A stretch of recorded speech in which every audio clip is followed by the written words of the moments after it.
The RSPCA enjoys an incredibly privileged position in our society.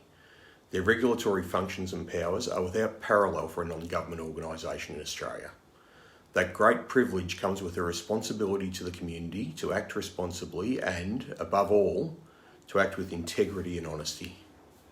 For a number of years, the RSPCA has been conflicted in its efforts to juggle its role as a sober regulator while still keeping up with the increasingly radical and fragmented animal rights movement that challenges it for donations. This conflict came into sharp relief in 2016 when the RSPCA joined the animal rights movement in a blatant propaganda campaign on Victoria's wetlands, including their CEO's now infamous posing with what was, clearly, a long dead swan. Later that year, an internal review was scathing of the RSPCA's drift into activism. That report came about following widespread public outrage at the RSPCA's failure to heed warnings about the appalling treatment of 23 horses at a property in Bulla on the outskirts of Melbourne. At the time, the RSPCA's Dr. Liz Walker fronted the media to take her medicine. Sounding suitably contrite and ashamed, she said, "We certainly understand that over the past few years there have been issues which we have campaigned on, and their tone and the way we've done that definitely impacted on our trust with our stakeholders, and we apologise for that."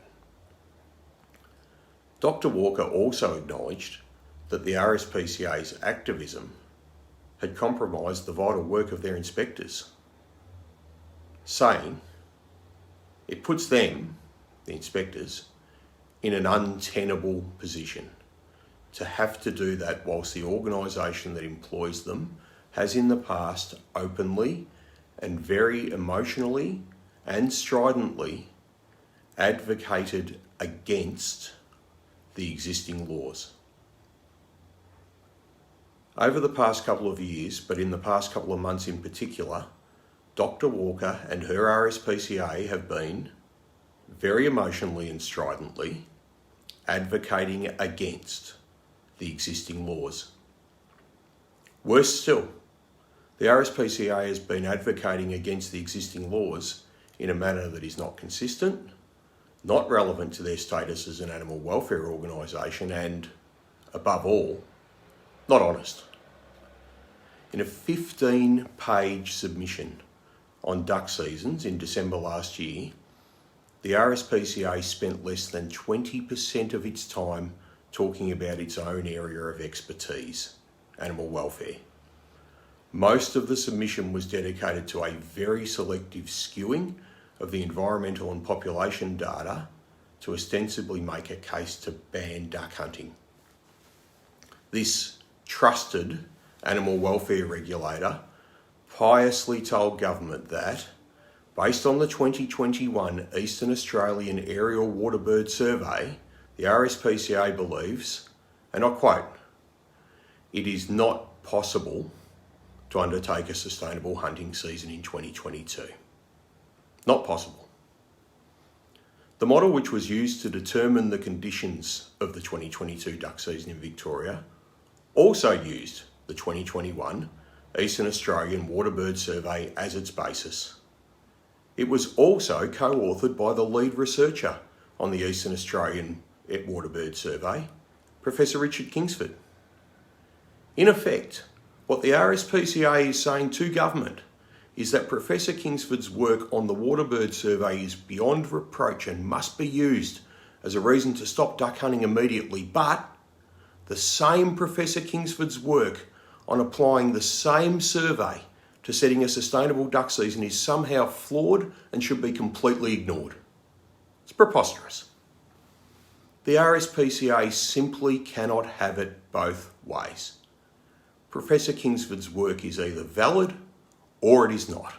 If it is, and the RSPCA spent over a quarter of a submission arguing just that, then the seasonal arrangements that are recommended by Professor Kingsford simply must be sustainable, which, given the relatively modest bag limit, they most certainly are.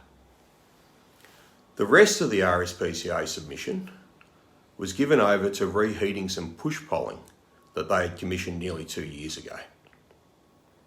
This sort of behaviour is blind political activism, and the RSPCA has been using its privileged profile and position to push their message across Tasmania, South Australia and Victoria.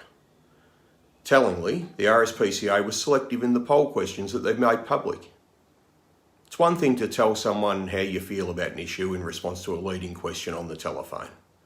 But what's really important politically is how salient that issue is for the individual and how likely it is to determine their vote. We suspect that the RSPCA has a very good reason for not publishing those questions. It simply wouldn't suit their narrative. These polls cost tens of thousands of dollars. When you think about where that money comes from, it's quite shameful. Someone has left the RSPCA their life savings in the belief that it would help animals in immediate need.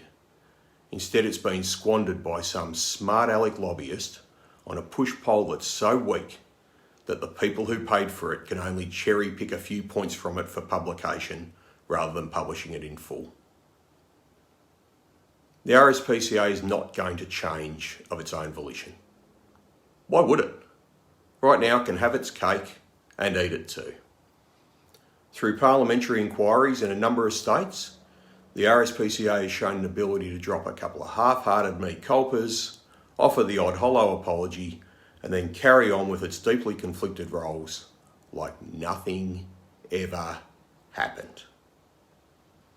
The community needs a strong animal welfare regulator that it can trust.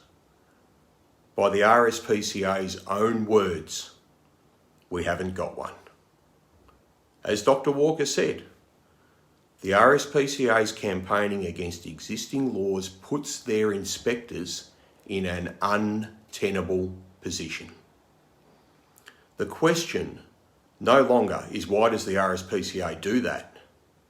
It's why do governments across Australia not only let them, but empower and enrich them for doing so.